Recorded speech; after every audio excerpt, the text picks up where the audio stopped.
Une voiture de police anonyme, pas de signe distinctif, pas de gyrophare. Le conducteur est pressé, mais doit rester discret. Xavier, tu peux voir avec Hervé où en est le vol, s'il est toujours prévu? Sa spécialité, la surveillance et la filature. Il est agent secret. À tout à l'heure. Ça change tous les jours, tous les instants.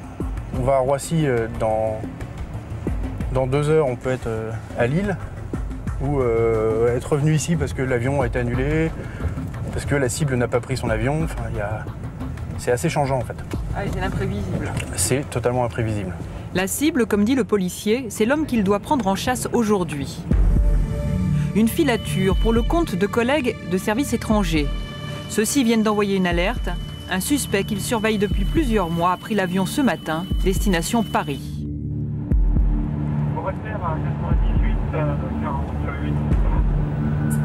Pour tout connaître de ses déplacements, ils ont demandé le soutien des services français. Nous, sur ce type de dossier, on a quand même peu de connaissances du dossier. Là, pour l'instant, on n'a qu'une tenue vestimentaire très approximative. Arrivé à Roissy, terminal international. L'opération est maintenant clandestine, pas question de se faire remarquer. Nous suivrons en caméra cachée. Le policier nous sert de guide pour repérer ses collègues cachés dans la foule. Vous avez à droite le gars qui fait les mots croisés sur son journal. Cet homme, c'est un agent secret. Les 2 autres n'ont rien à voir, mais par contre, au milieu, oui, c'est chez nous. Celui qui dort ou fait semblant. Lui, un policier, passager parmi les autres.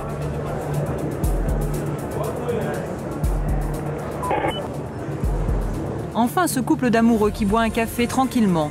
Eux aussi, des agents secrets. Tous sont déjà en place, au cas où le passager serait attendu. Un proche qui pourrait donner l'alerte. À partir de maintenant, l'attente commence. Elle peut durer des heures.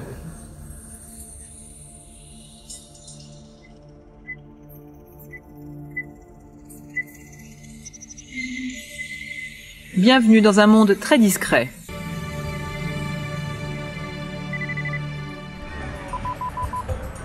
La direction du renseignement, c'est juste un immeuble anonyme. Seul indice, les plantons à l'entrée. Et pourtant, la sécurité se veut maximum.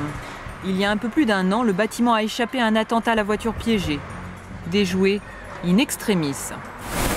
Le ministère de l'Intérieur nous a entrouvert la porte de son service de renseignement. Une première, mais sous contrôle. La plupart des visages resteront masqués. Quant à la parole, les informations, elles seront délivrées au compte-gouttes.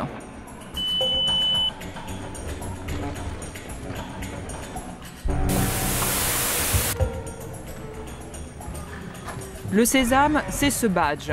Sans lui, aucune porte ne s'ouvre. Et il y en a beaucoup. Pas question qu'ils nous perdent de vue. Tout le monde ici est pisté. La direction de la surveillance du territoire, les renseignements généraux n'existent plus. Tous sont regroupés maintenant dans un même service baptisé la DCRI, la Direction centrale du renseignement intérieur. Voilà, hein. Donc vous avez là certains dossiers qui ont fait vivre la DST et puis maintenant la DCRI. Voilà. C'est quel type de dossier? C'est des... Bon, ce sont des dossiers sur les grosses affaires du contre-terrorisme. Hein, voilà. Notre guide est le responsable de la lutte antiterroriste. Ça, c'est pareil, mais ça, ce sont les dossiers actuels. C'est pas très rempli, hein, quand même. Non, vous voyez, parce que le reste est là. Car tous les soirs, le bureau doit rester vide. Donc tous les soirs, ce que vous voyez sur mon bureau rentre dans cette armoire. C'est quoi, c'est une règle? Comment ça? Ah, mais bien sûr, c'est une règle, c'est vrai pour tout le monde. Est-ce que chacun sait ce que fait l'autre? Non. Non, non. C'est moyen pour l'ambiance, non? Ah, pas du tout, non. Pourquoi? Au contraire. Il y a des machines à café? Il y a des machines à café, par-ci, par-là, oui, oui, on en trouve. Mais les gens se parlent, hein. Mais ils n'ont pas besoin d'évoquer les affaires qu'ils traitent. Des affaires si confidentielles que même les proches sont tenus à l'écart. Et quand leurs questions sont trop indiscrètes, à chacun sa technique pour les déjouer. Lorsqu'on me demande vraiment des informations sur un dossier, je me contente de ce qui est sorti dans la presse. Et je prends les articles du Monde par exemple, et voilà, comme ils ne lisent pas le Monde, voilà, ça fait, ils ont l'impression que c'est une information.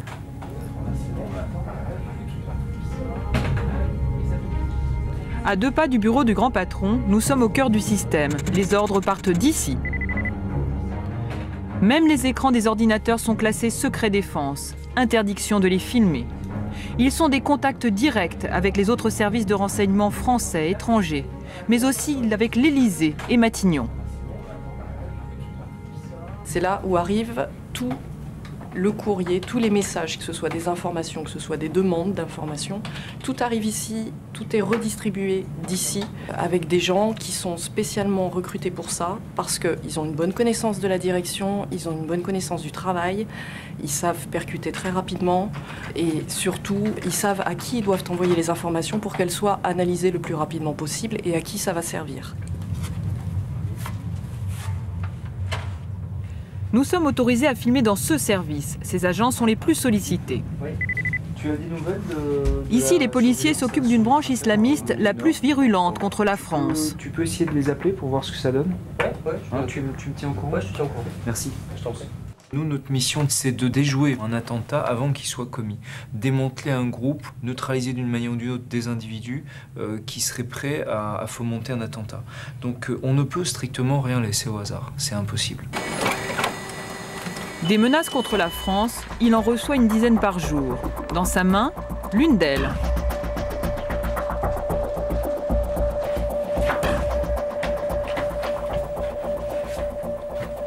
C'est un Tchétchène qui est rentré en contact avec une fille qu'on suivait, qui elle est maghrébine. Bon, et ça sur Tchétchénie, c'est pas mal. Et il veut, qu'est-ce qu'il a dit? Qu'il voudrait également gagner Le chef de la division antiterroriste évalue le danger et les moyens à déployer. Bon, allez, on va essayer de voir un peu de quoi il en retourne. On peut penser qu'en tout, il va y avoir une cinquantaine de personnes qui vont travailler dessus. Une cinquantaine de personnes parce qu'il y a l'aspect analyse, recherche de renseignement. Et puis, si on met une surveillance physique, là, tout de suite, les effectifs vont monter de façon conséquente. Il faut que, très vite, on localise cet individu, qui sont les contacts de ce jeune, que ce soit en France ou dans les pays qui mènent à cette ère de djihad. Tout connaître de ceux qu'ils appellent leurs cibles. Nous allons entrevoir de quelle façon.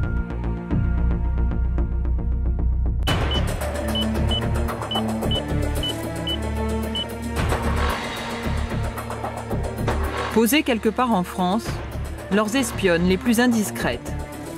En principe, seuls les policiers spécialement accrédités peuvent accéder ici. Interdiction de filmer alentour. D'ailleurs, nous sommes tenus de garder l'endroit secret. C'est ici que les policiers tentent de pister les terroristes jusqu'au bout du monde. Et cela se fait par les airs. La plupart des conversations peuvent être interceptées grâce à un satellite braqué vers la Terre, vers une zone désignée par les policiers. Comme un aspirateur, il avale tout. Les conversations d'un téléphone fixe, d'un mobile, le contenu des courriers électroniques et même des fax. Cryptés ou non, pour lui c'est pareil. Des millions d'informations arrivent ici chaque jour. Les trier, c'est le travail de ces ordinateurs. Ils classent par numéro de téléphone et par zone géographique. Isolent ce qui intéresse les policiers. Pour les personnes concernées, plus d'intimité, plus de vie privée.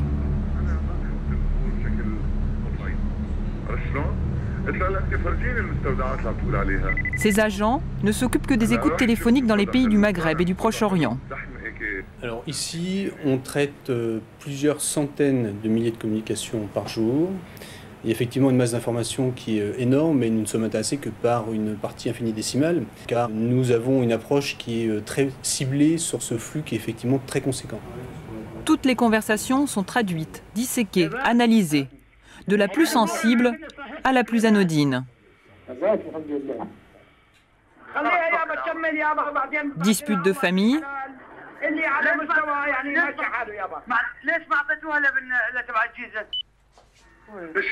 discussions d'affaires, يعني بدها معلمين يعني كلها معلمين بالشحن وكلها خبراء بالقصة. أنا ما أخذت الأمور. Et parfois, des propos plus intimes encore.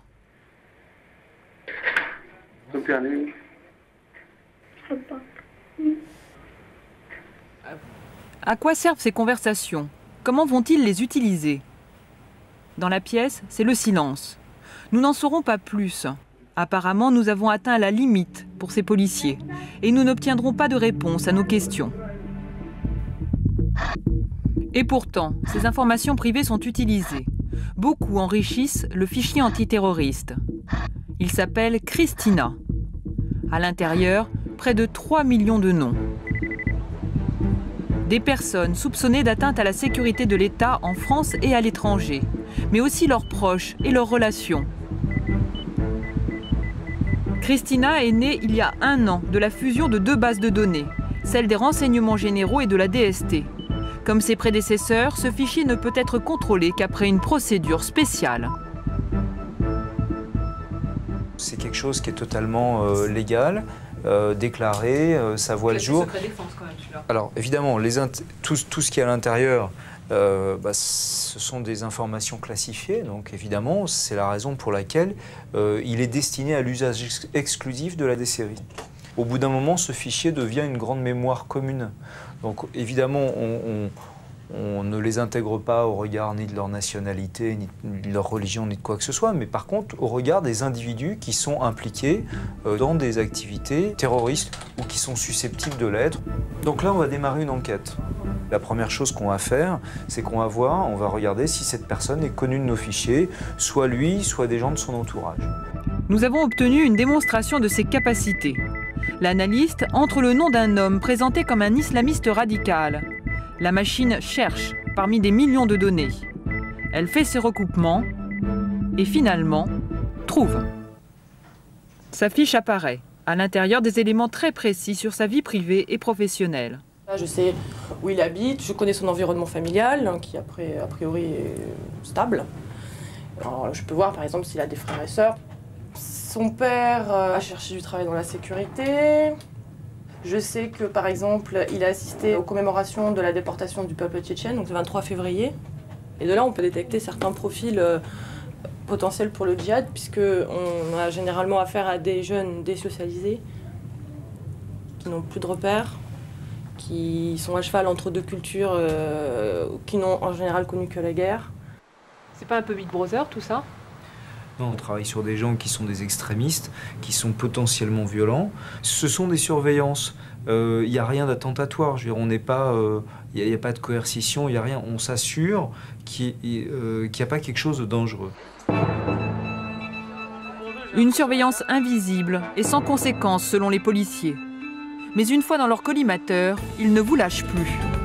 Arrivée de l'individu, tenue vestimentaire, veste kaki, pantalon noir, basket noir. Et en dessous, il a un pull noir. C'est reçu? Oui. Retour à Roissy. Reçu à 98 et 27. Les policiers sont prêts à filer leurs suspects. Des agents toujours incognito dans la foule. Ils se frôlent sans se regarder. Il est posé là.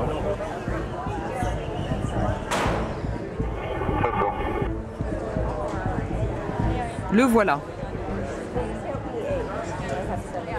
Il n'a pas repéré le policier derrière lui, ni ceux qui s'apprêtent à le prendre en filature. Les policiers ne doivent pas le perdre, sinon aucune chance de le retrouver.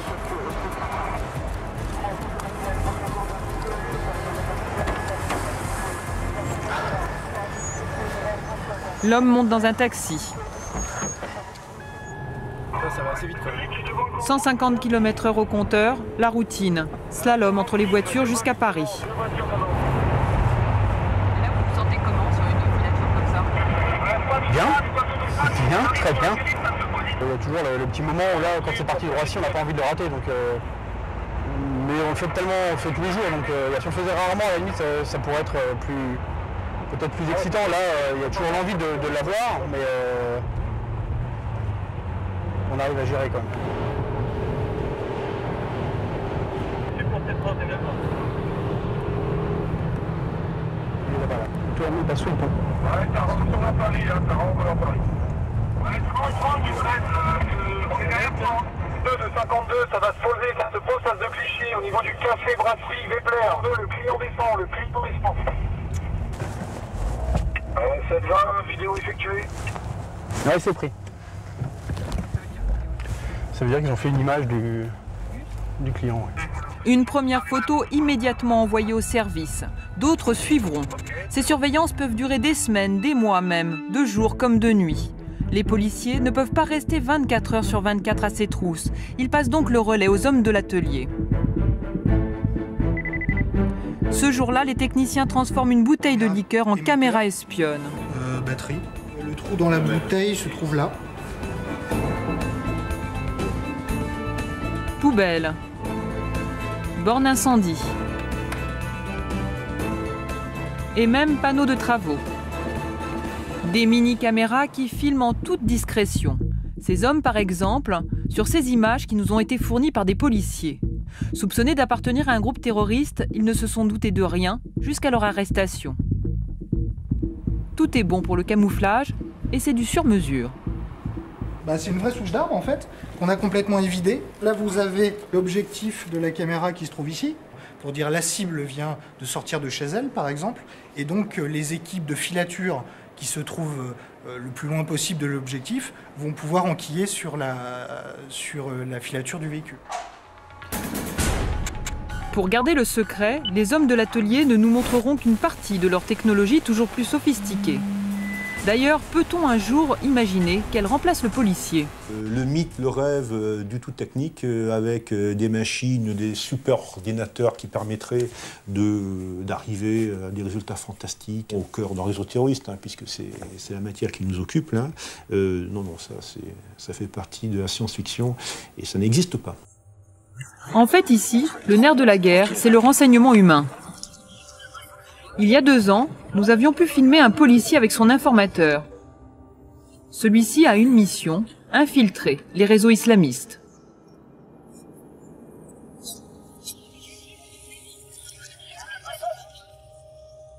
Ils doivent en être assez près, concrètement, pour pouvoir avoir des accès et être en ceci intéressants pour notre service, mais ils doivent en être assez éloignés au plan de la psychologie ou de la philosophie pour pouvoir dire non, ceci n'est pas mon islam.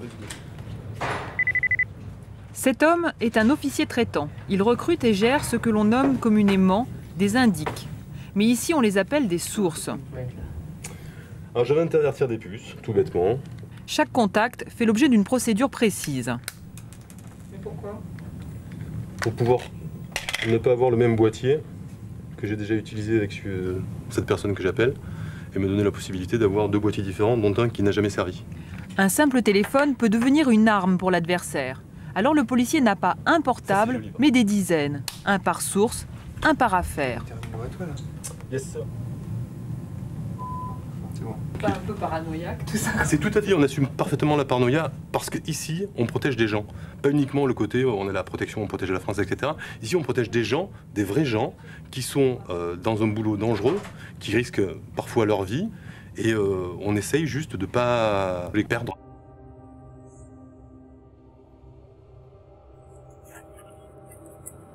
Nous allons l'accompagner jusqu'à son rendez-vous secret. Le temps de l'interroger sur le profil et les motivations de ces mystérieux informateurs. Comment les incite-t-il à collaborer? Quel pacte passe-t-il avec eux?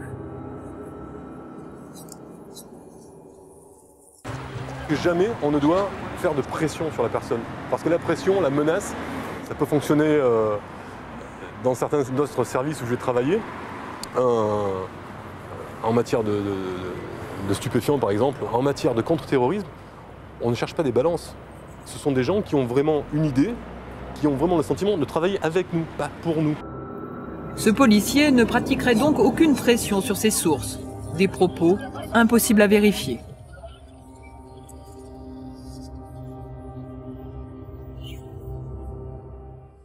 Alors qu'est-ce que vous attendez de vos agents? Qu'ils s'infiltrent réellement dans des réseaux. De terroristes potentiels, de gens, et il y en a qui veulent tout faire péter uniquement parce qu'ils ont un grain, de gens qui veulent éradiquer tous les mécréants, et les mécréants, c'est nous tous, et y compris d'autres musulmans. Est-ce que vous avez dû exfiltrer des sources en urgence parce que tout à coup vous vous rendiez compte qu'elles étaient démasquées? Oui, c'est arrivé.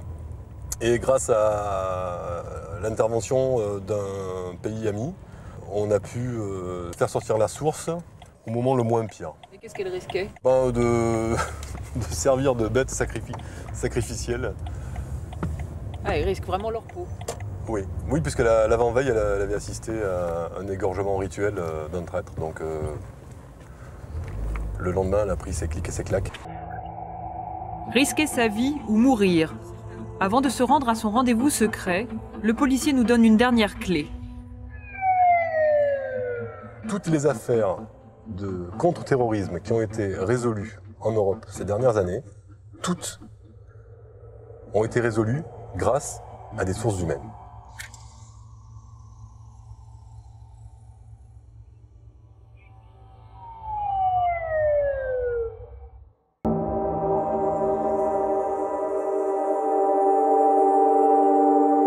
La DCRI est aujourd'hui présentée comme un service de renseignement spécialisé. Selon son patron Bernard Scarsini, sa mission est la protection de l'intégrité de l'État, de ses intérêts. Mais enquête-t-il toujours sur les affaires dites sensibles? Non mais la vie privée des gens ne m'intéresse plus. Je crois que vous vous méprenez. Il y a eu une évolution de nos missions et tout le reste qui correspondait d'une part à une autre époque, où effectivement il y avait un lien entre le politique et l'aspect renseignement également d'ordre politique, effectivement permettait de laisser diligenter un style d'enquête de ce genre. Aujourd'hui, tout ceci a volé en éclats. L'affichage est clair, la réalité peut être beaucoup plus complexe. Difficile, en effet, d'imaginer qu'un pouvoir politique n'ait aucun dossier sur les affaires privées de ses adversaires. Bonsoir monsieur.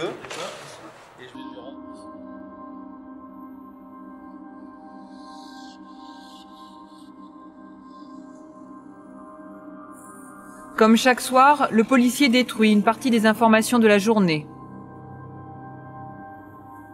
Il range ses dossiers dans son armoire forte.